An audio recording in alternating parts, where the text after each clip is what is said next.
Welcome everyone to App Store Archive, a brand new series where I check out all the older third-party app stores and see how they hold up in present day. If you want to check out all the other third-party app stores I have looked at, check out my playlist in the description down below. So for this week, we're going to be checking out Tweakbox.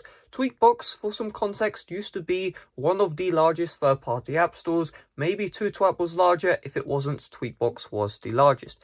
Tweakbox, honestly, everyone has heard of. I can talk to some of my friends in school and they'll be like, yeah, I used Tweakbox in the past. Everyone used to use it in the past. However, nowadays, no one uses Tweakbox anymore, mainly because they haven't re-signed since September 2019. Yes, it has been over 2 years since Tweakbox has re-signed their third-party app store. Let's take a look at what they've done since then. So first of all, on the regular website, they've added in a nice spinny wheel to the Tweakbox page. It seems like they've just used some website template because you have security is a big focus for Tweakbox, I'm sure is.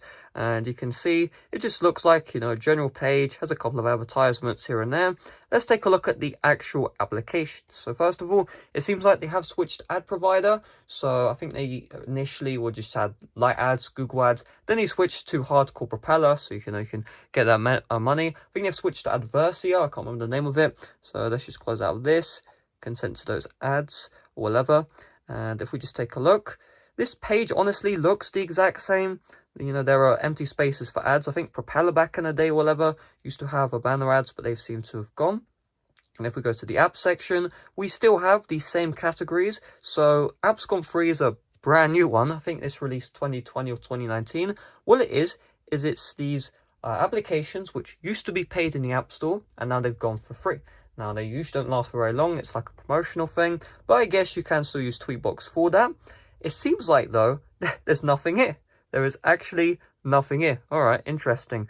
It seems like once you promote your app, I think they want you to pay to be featured on this Apps Gone Free page.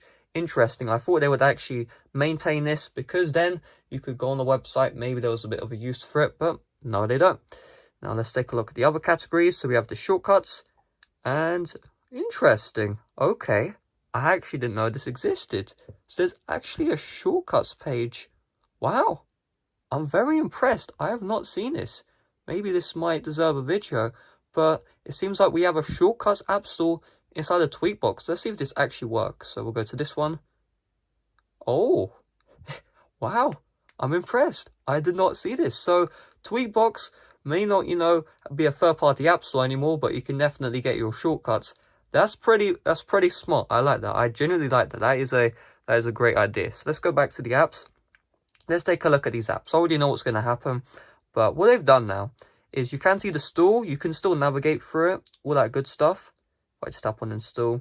However, the downloads will not start. So you can see right here, they instantly fail. The reason why is because all of the IPA files were removed from Tweakbox servers. So ever since, probably because of the lawsuit that they were received by the company behind Hellboy, it seems like Tweakbox have completely removed all of their IPAs. So while you do get the install pop-up, you notice how the download doesn't start. That's because there is nothing to download, so the download fails instantly. So, well, it seems like, if we let's go to the Twitter account, let's see what's up there. It seems like Tweakbox isn't really a third-party app store where you get your tweaked applications. It's a store where, everything's legal. You can get your Siri shortcuts and Apps Gone Free, which is where, I guess, companies can promote their apps. But it doesn't seem like anyone's really promoted anything there. I'm not really sure.